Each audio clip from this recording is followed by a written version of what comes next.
ગુજરાતમાં હવે ક્યારે પડશે વરસાદ અને હવે કયા જિલ્લાઓનો પડવાનો છે વારો, તેને લઈને હવામાન નિષ્ણાંત અંબાલાલ પટેલની મોટી આગાહી સામે આવી છે। શું કહી રહ્યા છે તેઓ વિગતે વાત કરીએ।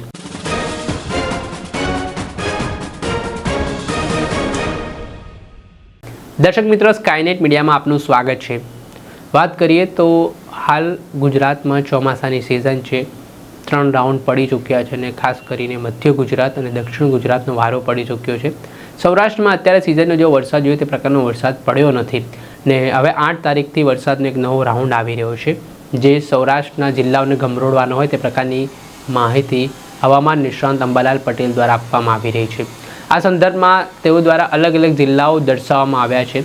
કયા જિલ્લાઓમાં કેવો વરસાદ પડી શકે છે, શું કહી રહ્યા છે તેઓ તે સાંભળો। આજે લગભગ પવન ફૂંકાવાની શક્યતા રહે છે અને આશ્લેષા નક્ષત્રમાં વરસાદ ના થાય તો ઘણા સમય વરસાદ ના થાય તો પવન ફૂંકાતો રહેતો હોય છે। આશ્લેષા નક્ષત્રમાં ગરલા અને વાદળો આવે છે, વરાપ થવાની પણ શક્યતા રહે છે। જ્યાં જળ વરાપ છે ત્યાં પાણીનો નિકાલ પણ થઈ શકશે, પરંતુ આશ્લેષા નક્ષત્રમાં લગભગ હવે જોવા જઈએ તો 5મી ઓગસ્ટથી હવામાનમાં પડતો આવશે। તારીખ 8 ઓગસ્ટથી 15 ઓગસ્ટ વચ્ચે વરસાદ થવાની શક્યતા રહે છે। બંગાળની ઉપસાગરના કારણે વરસાદ થવાની શક્યતા રહે છે। દક્ષિણ ગુજરાતમાં ભારે વરસાદ ઝાપટા પડવાની શક્યતા રહે છે। ઉત્તર ગુજરાતના ભાગોમાં હળવાથી લઈને 3 કે 4 ઇંચ સુધીનો વરસાદ થવાની શક્યતા રહે છે। મધ્ય ગુજરાતના ભાગોમાં પણ હળવાથી લઈને 3 કે 4 ઇંચ સુધીનો વરસાદ થવાની શક્યતા રહે છે। કચ્છના ભાગમાં પણ વરસાદ થવાની શક્યતા રહે છે। સૌરાષ્ટ્રના ભિન્ન ભાગોમાં પણ વરસાદ થવાની શક્યતા રહે છે અને લગભગ આશ્લેષા નક્ષત્રમાં વરસાદી પાણી કૃષિ પાકો માટે સારું ગણાતું નથી અને મોરો મચ્છીનો ઉપદ્રવ પણ જતો હોય છે। એટલે આશ્લેષા નક્ષત્રમાં વરાપ થયે ખેડૂત ભાઈને કૃષિ કાર્યો કરવા સારા રહે। લીલામાં કૃષિ કાર્યો કરવામાં આવે તો ભાગ પીળો પડી જવાની શક્યતા રહેતી હોય છે।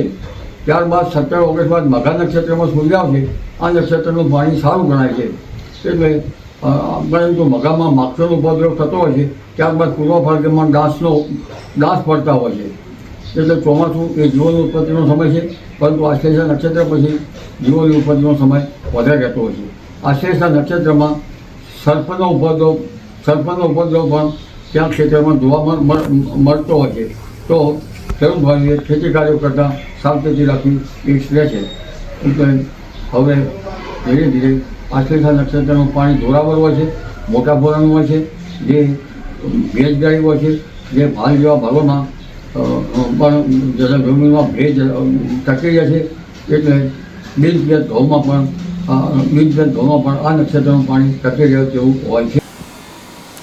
જ્યાં આપણે સાંભળ્યા હતા હવામાન નિષ્ણાંત અંબાલાલ પટેલ, તેમને અવારનવાર આગાહી કરતા હોય છે ને જે રીતે તેમણે 8 તારીખ પછીના લઈને અલગ અલગ જિલ્લાઓની જે આગાહી કરી છે તે જિલ્લાઓ માટે હવે ખૂબ ચિંતાના સમાચાર પણ માનવામાં આવી રહ્યા છે।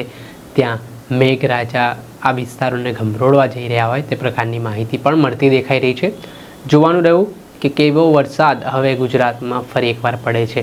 દર્શક મિત્રો, સ્કાયનેટ મીડિયા જોતા રહો, લાઇક કરો અને વધુમાં વધુ શેર કરો।